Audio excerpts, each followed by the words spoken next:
shalom. Lorsque les Congolais disent Mbote, que ce soit ceux de la RDC ou du Congo-Brazza, ou bien au Congo Mbote, ou bien en hébreu shalom, ou en grec keire, tous ces mots contiennent le bien-être, des choses, quelque chose de bon, comme bonjour. Bonjour, chers frères et sœurs. Nous allons prier.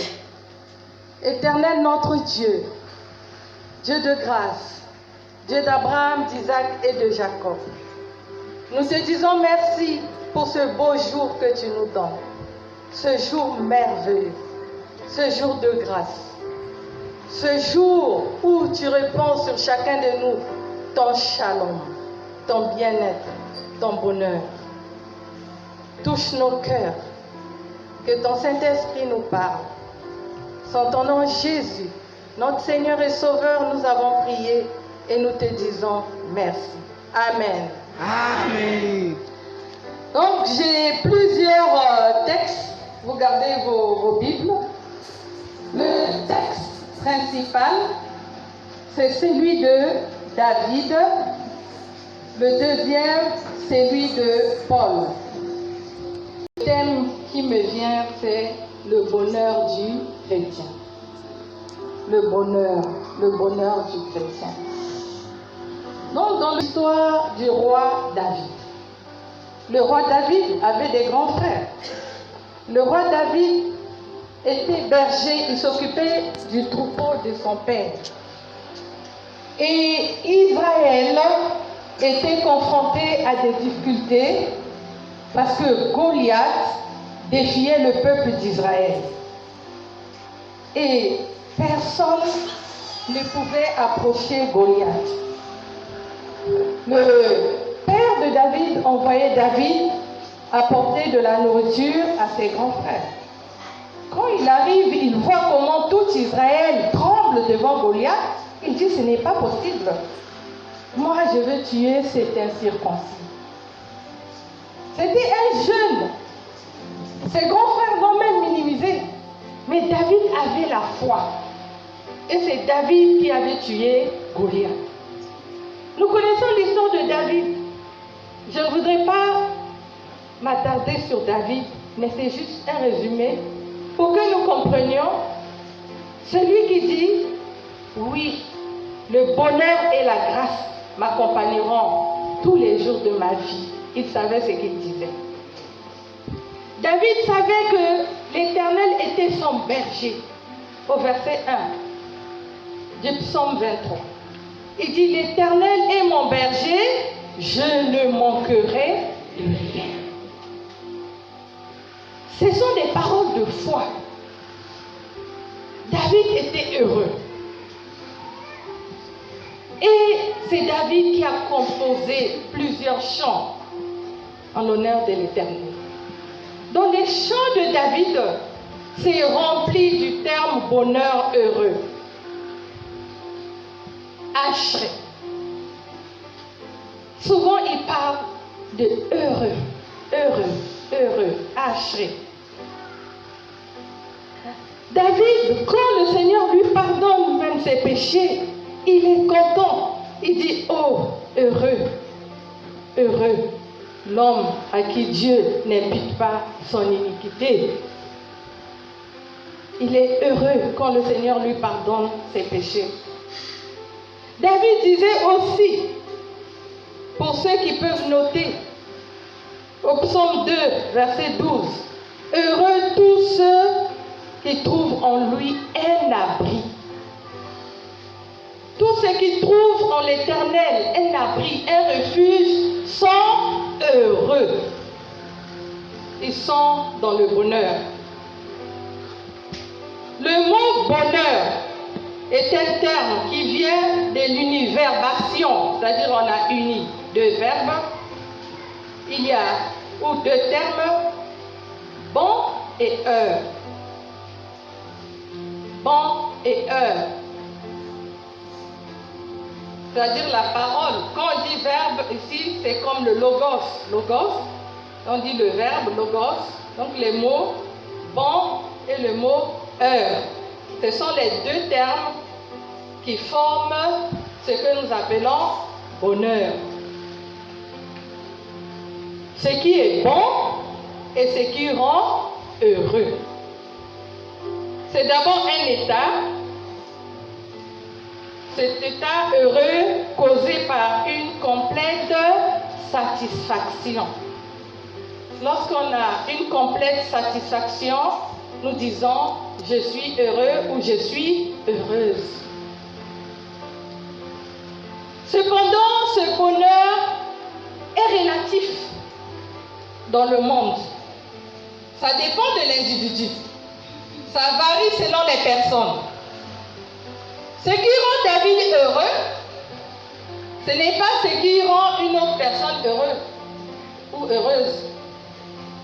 David trouvait son bonheur dans l'Éternel des armées, qui était son berger.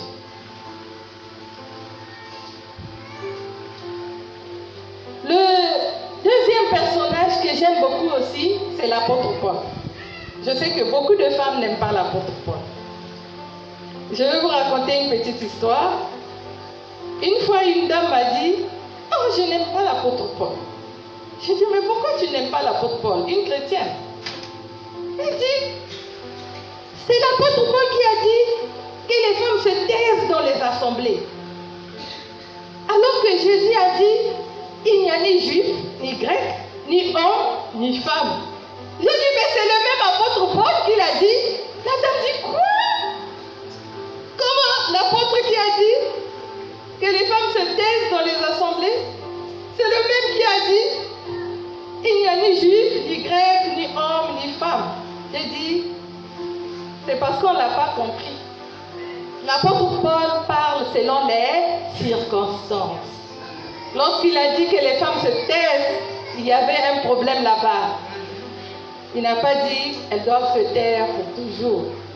Parce que c'est le même apôtre Paul qui dit, lorsqu'une femme prie et prophétise, elle doit avoir quelque chose sur la tête. Alors, comment est-ce qu'elle va prier si la bouche est fermée? Donc, l'apôtre Paul, je l'aime moi, parce que c'est quelqu'un, selon les circonstances, rempli du Saint-Esprit, nous parle et il nous donne la parole puissante de Dieu. Comme il disait lui-même, je n'ai point honte de l'évangile. C'est une puissance de Dieu pour le salut de quiconque croit. Amen. Amen. L'apôtre Paul dans Philippiens 4, au verset 4, il dit « Réjouissez-vous dans le Seigneur ». Je le répète, réjouissez-vous. Kairete. Kairete. La salutation des Grecs, ça vient de ce verbe, se réjouir. Lorsqu'ils saluent, ils disent Kairete. Ils souhaitent la réjouissance, la joie. L'apôtre Paul disait aux Philippiens que votre douceur soit connue de tous. Le verset 5 de Philippiens 4. Que votre douceur soit connue de tous. Le Seigneur est proche. Le Seigneur est proche. Fumukena oui, ça. Fumukele pembeni. Le Seigneur est proche. Le Seigneur est proche, mes frères et sœurs. Le bonheur est relatif. De nos jours, plusieurs veulent trouver leur bonheur dans les choses matérielles, qui sont pourtant des choses éphémères. Je ne refuse pas ce bonheur. Oui, si Dieu me donne une belle maison, je dis Alléluia. Une belle voiture, je le remercie. Une belle chaussure, des mets succulents, tout ce qui est beau, tout ce qu'on voit dans ce monde, on dit gloire au Seigneur. On est heureux. d'avoir ces choses. Mais il ne faudrait pas que ce bonheur soit le nôtre. Il ne faudrait pas que le bonheur matériel soit notre priorité. De nos jours, plusieurs pasteurs et plusieurs chrétiens pensent que lorsque j'ai le matériel qui frappe à l'œil, je suis béni. Lorsque j'ai une belle maison, je suis béni. Lorsque j'ai une belle voiture, je suis béni. Lorsque j'ai la prospérité, vraiment je suis béni, c'est ça qui suffit. Mais je vous assure, même les païens ont ces choses et plus que ça. Alors qu'ils sont morts, ils ne savent pas. Parce que celui qui a le Fils a la vie. Celui qui n'a pas le Fils n'a pas la vie. Si, c'est ce que l'apôtre Jean écrit dans Jean 3. Lorsque vous lisez à partir de Jean 3, 16, 17 et suivant, vous allez comprendre. C'est celui qui a cru, car Dieu a tant aimé le monde qu'il a donné son Fils unique, afin que quiconque croit en lui ne périsse point, mais qu'il ait la vie éternelle. Celui qui a cru au Fils que Dieu a donné, celui-là a la vie éternelle. Jean ne dit pas aura, il dit a. Nous avons déjà la vie éternelle. Alléluia. En théologie, on dit le déjà et le pas encore. Nous avons déjà, mais nous ne sommes pas encore dans ce lieu que le Seigneur nous a préparé. Il a déjà préparé. Nos places sont là-bas. Nos noms sont inscrits. C'est déjà fait. C'est déjà écrit pour nous. Ça, c'est le déjà. Le pas encore, nous sommes encore sur cette terre. Alors que nous sommes citoyens des cieux. Je suis sur terre, mais j'ai la vie éternelle. Non, ce n'est pas que j'aurai la vie éternelle. J'ai déjà la vie. Tout de suite, si le Seigneur m'appelle, ou t'appelle, toi qui crois en Jésus, la porte est ouverte. Tout droit dans le royaume. C'est quelque chose de merveilleux qui doit nous rendre heureux. Alléluia. Acclamons le Seigneur pour cela. Oui. Nous acclamons le Seigneur pour cela.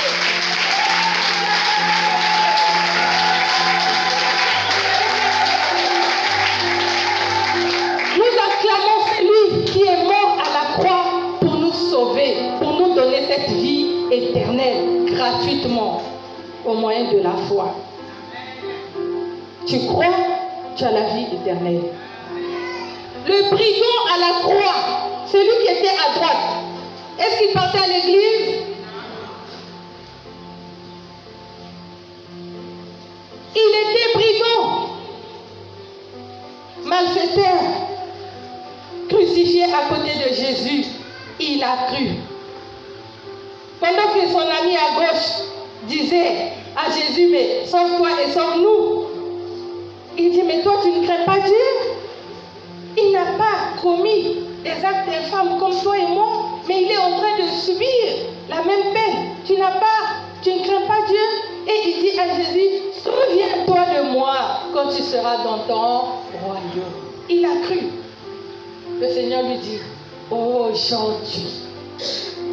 aujourd'hui, tu seras avec moi dans le paradis. Alléluia. Soyons heureux pour cela. Nos péchés sont pardonnés. Lorsque nous demandons pardon au Seigneur, il efface. Il efface. Pour ceux qui ont utilisé le tableau avec la craie, lorsque on nous demandait d'effacer le tableau, on mouillait le chiffon et on effaçait, n'est-ce pas? on mouillait le chiffon avec de l'eau. Mais le Seigneur a mouillé avec son sang. Il a effacé mes péchés. Il a effacé tes péchés avec son sang. Je dois être heureuse. J'ai dansé tout à l'heure lorsque vous avez chanté. Je chanterai l'Éternel tous les jours de ma vie. Nsika.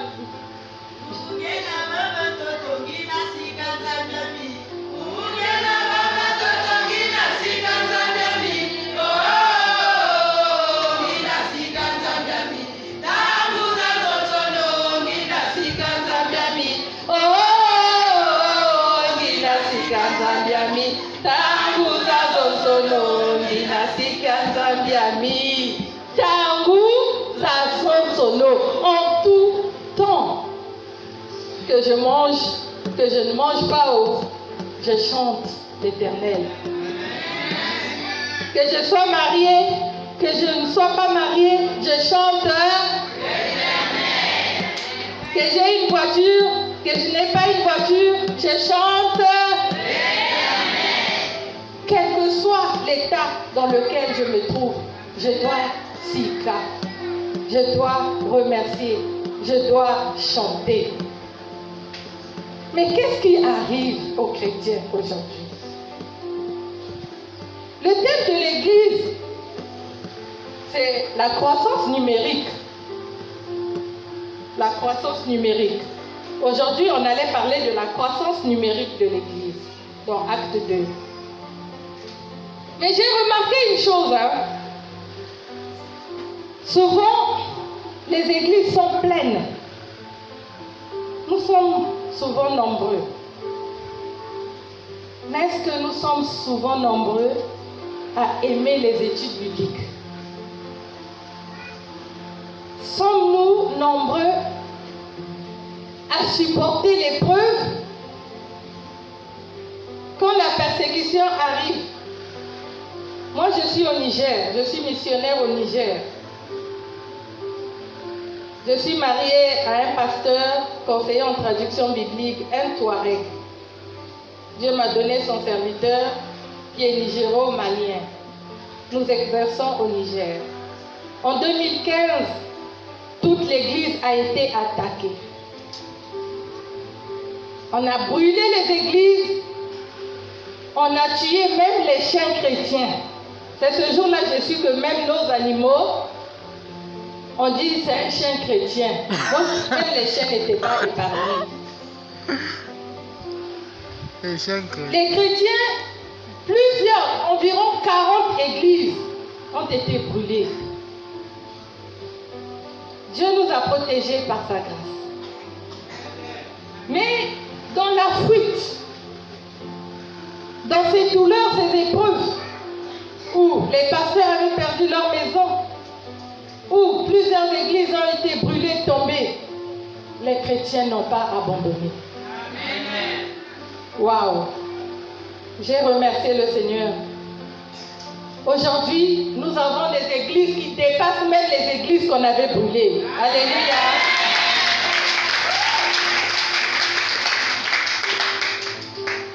Pendant que l'église au Niger pleurait, Dieu a suscité des missionnaires qui sont venus de partout, les organisations chrétiennes. Pourvu que l'église puisse avoir son terrain, on vous aide à construire un temple. Même les églises qui étaient dans les petites cabanes ont eu des églises en dur avec carreaux, tout ça. Dieu est merveilleux. Oui, ce n'est pas le matériel, la priorité, mais Dieu s'en occupe. Dieu s'en occupe. Il sait que nous avons besoin de ces choses. Souvent, je rigole. C'est lorsque je commence à pleurer pour une situation que je me rends compte que mais c'était déjà fait. Dieu avait déjà fait.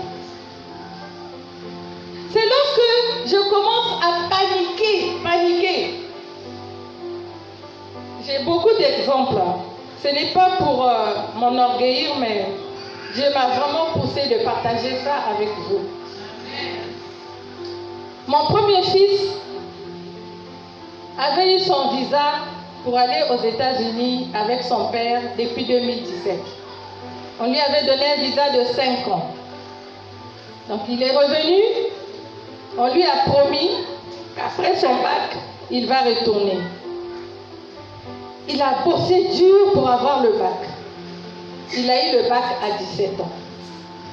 Mais pendant 2 ans, de ses 17 ans jusqu'au moment où il a eu 19 ans, tout était fermé. Le visa était là, mais il n'y avait pas de moyens pour qu'il parte. Coronavirus aussi s'est ajouté. Il restait environ 5 mois pour que ce visa de 5 ans s'expire. Alors moi, j'ai commencé à paniquer. J'ai dit, mais Seigneur, il y a des gens qui cherchent les visas. Moi, mon fils a le visa. Et le visa est en train de s'expirer devant moi. Ce n'est pas normal. Dieu a utilisé le plus petit de la famille. J'étais là assise quand il est venu me dire, maman, viens, on va aller prier. Je vous assure, je suis pasteur, mais ce jour-là, je n'avais pas envie de prier du tout. Mais par honte, comment tu vas dire à un enfant, je ne vais pas prier, toi qui es pasteur? J'ai accepté comme ça, oui, on va aller prier. Parce qu'à un moment, j'ai dit, mais j'ai prié, ça fait 5 ans, il ne reste que 5 mois et c'est le plus petit de la maison que Dieu a utilisé. Il a prié avec autorité. Il a intercédé. Il a dit, quand il a fini de prier, nous étions en septembre. Il me dit, maman, avant le mois de décembre, mon grand frère va revenir. Alléluia. Dieu sait de quoi nous avons besoin. Et il sait à quel moment. Le Seigneur fait chaque chose bonne en son temps. Dieu a pourvu. Il a pourvu en 2 mois. Je vous dis, en 2 mois, nous avons tout reçu pour que l'enfant parte. Et comme son petit frère avait dit, il est parti avant le mois de décembre, il est parti en novembre. Alléluia. Amen. Le Seigneur sait de quoi nous avons besoin. Soyons heureux. Un pasteur qui est au Niger, que j'aime beaucoup, souvent je parle de lui, c'est un Nigérian qui est en train d'implanter les églises au Niger. Souvent il dit, il est passé par des moments très difficiles où même la nourriture, ce qu'il préparait avec sa femme ou sa femme préparait, parfois c'est juste un petit morceau. Mais ils étaient en train de louer le Seigneur pendant que sa femme préparait. Le voisin vient et dit, ah, vous là vous êtes en train de louer, apparemment il y a des bonnes choses. Quand il ouvre, le voisin dit, oh, vous aussi. C'est à cause de ça que vous êtes en train de louer le Seigneur. Même quand il n'avait pas, il louait le Seigneur.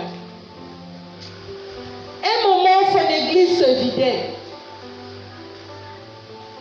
Et les fidèles ont commencé à demander, pasteur, tu as fait quel péché? Confesse ton péché. Le pasteur dit, mais je ne vois pas qu'est-ce que j'ai fait. C'est à vous de me dire ce que j'ai fait. Ils étaient en location. Le propriétaire de la maison vient aussi dit, quittez, moi j'ai besoin de ma maison. Alors là, les fidèles disent, non, pasteur, confesse ton péché. Non seulement les fidèles sont dans le parti, le propriétaire de la maison aussi ne veut plus de nous. Confesse ton péché. Il dit vraiment, je sais que je suis pécheur, mais je ne vois pas vraiment pourquoi. Il s'est mis à prier, Et aujourd'hui, je vous assure, il a, je peux dire, presque parmi les 5 premières églises ou paroisses du Niger, il est parmi les 5 premiers. Ce que nous voulons, chacun de nous, là où nous sommes, chacun de nous sait ce qu'il attend de l'Éternel. Il attend quelque chose de l'Éternel pour être heureux. Et souvent, nous venons dans une église, on se dit, je vais avoir cette chose ici. 1 an, 2 ans, 3 ans, on ne voit pas la chose, on change d'église. On se balade d'église en église. On devient des vagabonds spirituels. Mais non, c'est lui qui va te donner la chose là. Et là, il dit, je suis. C'est lui le berger dont David parle. L'Éternel est mon berger. Il est là au milieu de nous. On ne le voit pas, mais il nous voit. Jésus dit, là où 2 ou 3 sont réunis en mon nom, je suis au milieu d'eux. S'ils s'accordent et demandent quelque chose au Père en mon nom, cela leur sera donné. Bien-aimés dans le Seigneur, le bonheur se trouve en Jésus. Ne le cherche pas ailleurs. Le bonheur ne se trouve pas dans une église. Cherche le Seigneur avec foi là où tu te trouves. Le Seigneur va te visiter. Nous faisons la traduction de la Bible. Il y a une sœur gabonaise.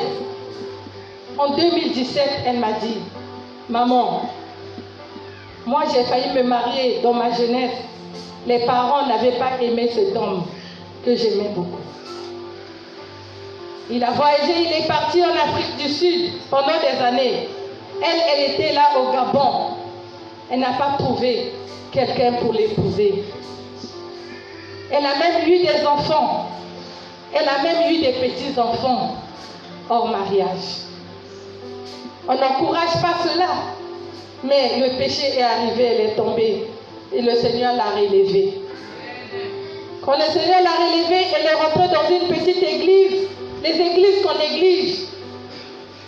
Il y a une sœur qui l'a rejoint dans cette église. Elle lui dit, mais ma sœur, toi et moi, on n'est pas mariés. Regarde, est-ce que tu vois quelqu'un qui peut nous épouser ici, là? La sœur lui a dit, non, il faut partir. On doit quitter cette église parce que là, on ne voit pas. On ne voit pas. Parce qu'il y a des sœurs, excusez-moi, il y a des sœurs qui viennent à l'église ou des frères qui viennent à l'église. On regarde peut-être, on ne sait jamais, peut-être. Oui, ça peut arriver. Mon époux a fait rencontrer à la faculté de théologie. Je ne savais pas que c'est en Côte d'Ivoire, à la faculté de théologie, que je vais rencontrer mon mari.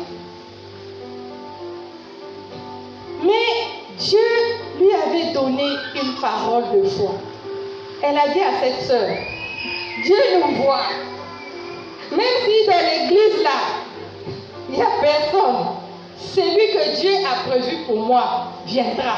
Il me trouvera là où le Seigneur voudra me trouver. Elle est restée dans cette église jusqu'au moment où celui qui était parti en Afrique du Sud est revenu. Il a relancé encore la demande. Cette fois-ci, les parents disent, en tout cas ça, c'est ton mari. Ils sont mariés et l'église les a vraiment bénis. La petite église que l'autre disait, non, ici, là, on ne va pas trouver. Mais Dieu savait que celui qu'il a choisi va venir retrouver là-bas. Tu cherches le bac, tu cherches de l'argent, tu cherches la santé, tu cherches tout ce que toi-même tu sais tu cherches. Le bonheur se trouve en Jésus. Oui, le bonheur et la grâce m'accompagneront tous les jours de ma vie. Alléluia. Que le Seigneur vous bénisse.